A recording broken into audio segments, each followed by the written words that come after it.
नमस्कार। चलिए आज एक सफर पर चलते हैं उत्तर प्रदेश की उन ऐतिहासिक लाइब्रेरियों की दुनिया में। ये सिर्फ इमारतें नहीं हैं बल्कि ज्ञान के समंदर हैं। और हाँ, ये वही खास लाइब्रेरियां हैं जिनका जिक्र Uttar Pradesh public library department की ऑफिशियल वेबसाइट पर भी है। देखिए, ये जगहें सिर्फ पुरानी बिल्डिंग्स नहीं हैं। ये सीखने और रिसर्च करने के लिए वो बेहतरीन रिसोर्सेज हैं जो किसी के भी करियर को नई ऊंचाइयों पर ले जा सकते हैं। तो चलिए शुरू करते हैं इस ज्ञान की यात्रा को। तो ठीक है, हमारा टूर शुरू होता है अब। हम उत्तर प्रदेश के 7 सबसे शानदार नॉलेज हब्स को एक्सप्लोर करेंगे और हमारी पहली डेस्टिनेशन है प्रयागराज। हमारी पहली मंजिल है भारती भवन पुस्तकालय। सोचिए, 1889 में श्री बालकृष्ण भट्ट और पंडित मदन मोहन मालवीय जी ने मिलकर इसकी नींव रखी थी। ये लाइब्रेरी हिंदी और उर्दू साहित्य का एक बहुत बड़ा गढ़ है और 100 साल से भी ज्यादा समय से लोगों तक ज्ञान की रोशनी पहुंचा रही है। अब प्रयागराज से निकलते हैं और चलते हैं ज्ञान की नगरी वाराणसी। यहाँ है सरस्वती भवन पुस्तकालय और ये जगह वाकई में बहुत अनोखी है। यहाँ संस्कृत की वो दुर्लभ पांडुलिपियां हैं जिन्हें आप कहीं और नहीं देख सकते। जरा सोचकर देखिए, पुराने कागज, लकड़ी और ताड़ के पत्तों पर लिखा हुआ ज्ञान आज भी यहाँ एकदम सुरक्षित है। ये इतिहास और संस्कृति पर रिसर्च करने वालों के लिए किसी खजाने से कम नहीं है। वाराणसी में ही हमारा अगला स्टॉप है बनारस हिंदू यूनिवर्सिटी यानी BHU की मेन लाइब्रेरी, जिसे सेंट्रल लाइब्रेरी के नाम से भी जाना जाता है। इस लाइब्रेरी का आर्किटेक्चर पता है कैसा है? बिल्कुल ब्रिटिश म्यूजियम जैसा, बहुत ही शानदार है देखने में। और इसे बनवाने में बड़ौदा के महाराजा सयाजीराव गायकवाड़ ने दान दिया था, जो खुद शिक्षा के बहुत बड़े समर्थक थे। चलिए एक बार फिर प्रयागराज वापस चलते हैं। अब हम एक ऐसी जगह के बारे में जानेंगे जिसका इतिहास बड़ा ही दिलचस्प है और जो आज एक पब्लिक लाइब्रेरी है। ये इमारत पहले विधानसभा की मीटिंग्स के लिए बनाई गई थी, लेकिन आज ये स्टूडेंट्स और हिस्टोरियंस के लिए एक बहुत ज़रूरी जगह बन चुकी है। ये दिखाता है कि कैसे वक्त के साथ ज्ञान की ज़रूरतें बदल जाती हैं। हमारा अगला पड़ाव है अलीगढ़ मुस्लिम यूनिवर्सिटी की मेन लाइब्रेरी, मौलाना आज़ाद लाइब्रेरी।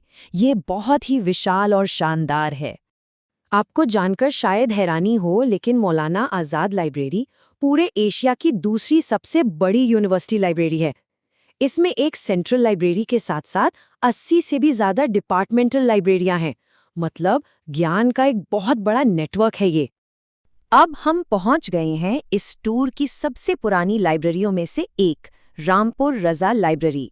इसे 1774 में नवाब फैजुल्ला खान ने बनवाया था। यहाँ पर दुर्लभ पांडुलिपियों, पुराने दस्तावेजों और मुगल पेंटिंग्स का एक ऐसा कलेक्शन है जो आपको हैरान कर देगा। इस्लामिक स्टडीज और आर्ट हिस्ट्री के लिए तो ये जगह एक खजाने की तरह है। और अब हम आ गए हैं अपनी इस ज्ञान यात्रा के आखिरी पड़ाव पर, नवाबों के शहर लखनऊ में। यहाँ हम देखेंगे अमीर उद दौला पब्लिक लाइब्रेरी को। ये जो शानदार इंडो इस्लामिक स्टाइल की इमारत आप देख रहे हैं, इसके अंदर हिंदी, इंग्लिश, संस्कृत, बंगाली, फारसी और अरबी न जाने कितनी भाषाओं की किताबों का विशाल कलेक्शन है। सही मायनों में ये अलग अलग साहित्य का एक बड़ा संगम है। तो अभी तक हमने इन लाइब्रेरियों का इतिहास तो जान लिया, पर अब सवाल ये है कि आज के दौर में ये एकेडमिक्स के लिहाज से कितनी काम की हैं। चलिए देखते हैं। देखिए, इन लाइब्रेरियों में जो पुरानी और कीमती चीजें हैं ना, वो सिर्फ दिखाने के लिए नहीं है। ये जो दुर्लभ पांडुलिपियां हैं, वो आज के रिसर्चर्स के लिए जानकारी का पहला और सबसे बड़ा सोर्स हैं। और मुगल पेंटिंग्स आर्ट के स्टूडेंट्स के लिए एक पूरी की पूरी स्टडी मटेरियल हैं। और अब सबसे जरूरी बात, ये लाइब्रेरियां कॉम्पिटिटिव एग्जाम्स की तैयारी करने वाले स्टूडेंट्स के लिए किसी वरदान से कम नहीं है। सवाल बहुत सीधा है, पर इसका जवाब बहुत गहरा है।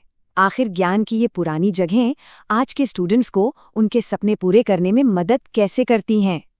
तो जवाब ये रहा, किसी को UPSC के लिए इतिहास की गहराई में जाना हो या फिर नीट या JEE के लिए साइंस के फंडे क्लियर करने हो, इन लाइब्रेरियों में हर तरह का ज्ञान मौजूद है। और सबसे बड़ी बात, यहाँ पढ़ने के लिए जो शांत माहौल मिलता है ना, वो फोकस करने के लिए बेस्ट है। अगर इन खजानों के बारे में और जानने की इच्छा हो या इन्हें देखने का प्लान बन रहा हो, तो उत्तर प्रदेश सार्वजनिक पुस्तकालय विभाग की ऑफिशियल वेबसाइट जरूर चेक करें। आखिर में बस ये याद रखना ज़रूरी है कि ये जगहें सिर्फ ज्ञान का भंडार नहीं है, बल्कि ये हमारी विरासत और हमारे सपनों के बीच एक पुल का काम करती हैं। और मैं बस एक सवाल के साथ इस चर्चा को खत्म करना चाहूंगा। आज के डिजिटल जमाने में जब सारी जानकारी हमारी उंगलियों पर है, तब ज्ञान के इन शांत और सुकून भरे सेंटर्स की क्या अहमियत है, इस पर सोचिएगा जरूर।